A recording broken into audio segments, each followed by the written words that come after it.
Hi, everybody in REACH PC land. Jennifer Tummel, one of the principal investigators of the study, here with my friend and colleague, Jessica Lin, who's a thoracic oncologist here at Mass General. Hello, everyone. Hey, Jess. Thanks for coming.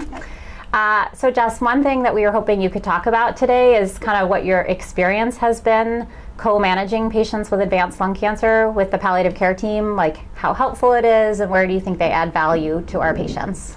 So I think it's very helpful. I really do think of palliative care as an essential component of our team taking care of our patients. As you know, our patients with advanced lung cancer have a lot of symptoms, whether that's dyspnea or nausea, constipation. And it's really helpful to just have a doctor or a nurse practitioner from palliative care following along together with me. And I just know that they've got my back if I'm forgetting to address a symptom during our visit. And it's also helpful for the patients to kind of have a doctor that's not their kind of assigned medical oncologist, helping them put things in perspective from the time of their diagnosis with cancer and throughout their course of disease.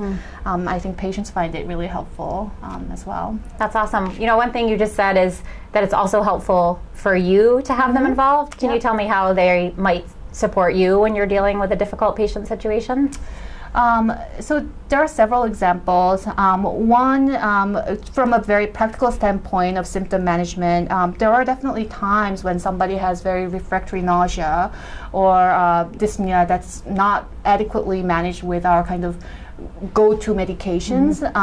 And the palliative care team just has tricks in their bag that they can reach for that I may not be as familiar with.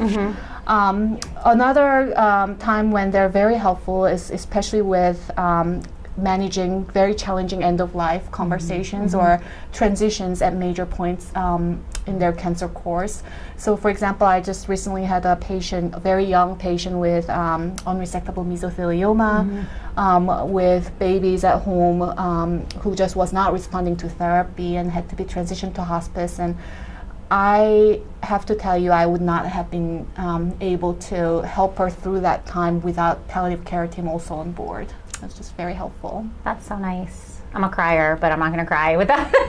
So the last thing we were hoping you could comment on was one thing we've learned from the REACH PC study is that it's helpful if before the research coordinator comes in, that the thoracic oncologist puts in like a positive word about palliative care so that patients aren't hearing it for the first time from the research coordinator. Can you maybe say how you put in that positive word about palliative care when you're talking to your patients?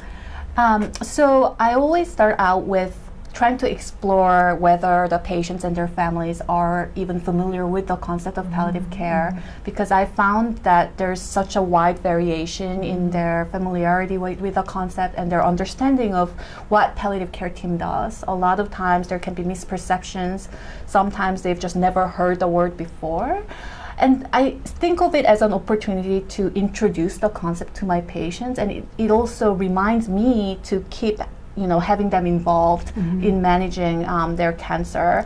And so when I introduce the study to them, I ask about their knowledge of palliative care. I kind of explain what the team is able to do, and then I transition into how we know that early involvement of palliative care improves outcomes in patients with advanced lung cancer, and that now this study is trying to take that one step further and explore whether utilizing telehealth as a strategy can help improve upon that even more.